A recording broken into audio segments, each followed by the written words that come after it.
นี่คือជាទីតាំងមួយទៀតដែលខ្ញុំដាក់ឃ្មុំសម្រាប់ថែទាំពូជ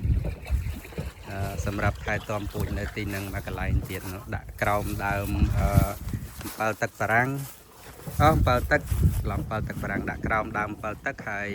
ក្រោមដើមចេកទៅនេះម្លប់ល្អយើងរកទីតាំងបានល្អដាក់ម្លប់ចឹងទៅឃ្មុំវាអត់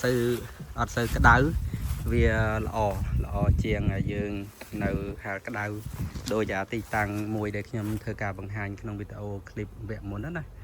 នេះសត្វតាឃ្មុំហើយនៅនេះវាមានតំណាំចម្រុះដែរអាចចិញ្ចឹមសម្រាប់ឱកាសថែទាំបានវាមានដូចថា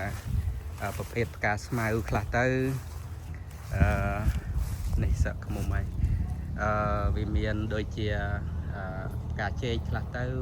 ផ្កាក្រូចខ្លះទៅនៅក្រូចគេដាំហើយនឹងប្រភេទផ្កានេះកត្រៀងខេតឈ្មោលអីចឹងទៅប្រភេទនេះផ្កានេះក៏ដូចគ្នាដែរនេះ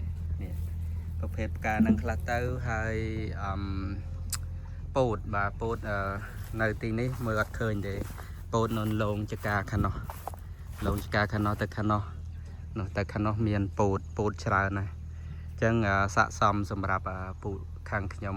អ្នកចិញ្ចឹមឃ្មុំហ្នឹងយកមកថែទាំពូជដើម្បីឲ្យវាបានលូតលាស់ល្អពីព្រោះថាឃ្មុំនៅពេលដែលយើងប្រើមួយរយៈអញ្ចឹងទៅវាអាចខ្សោយហើយអញ្ចឹងយើងត្រូវថែទាំវាឲ្យឡើងកូនឡើងចៅឡើងសមាជិកឡើងវិញទើបអាចយើងយកទៅប្រមូលបាននៅវគ្គក្រោយទៀតអញ្ចឹងណាហ្នឹងហើយនោះសត្វឃ្មុំហើយទីនេះប្រហែលជាអាច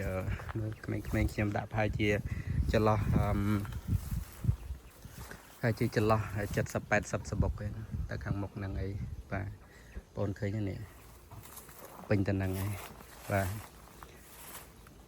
អញ្ចឹងបងប្អូនបានឃើញជាក់ស្ដែងហើយថាក្រុមហ៊ុនអង្គរខ្មែរ Honey Bee យើងខ្ញុំគឺមានចការផ្ទាល់ខ្លួនមានឃ្មុំផ្ទាល់ខ្លួនលក់នៅក្នុងក្រុមហ៊ុនរបស់យើងតែម្ដងអញ្ចឹងណាហើយអញ្ចឹងគឺធានាថាទឹកបានល្អគុណភាពខ្ពស់នៅពេលដែលយើងប្រមូលមានប្រមូលពី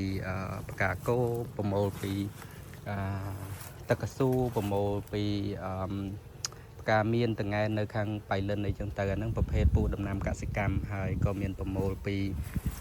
ផ្កាព្រៃធម្មជាតិនៅលើភ្នំកលែនដែរកសិដ្ឋានធំរបស់ខ្ញុំគឺនៅលើភ្នំកលែនអញ្ចឹងណាអញ្ចឹងនេះគឺជាទីតាំងរបស់យើងខ្ញុំបាទសូមអរគុណ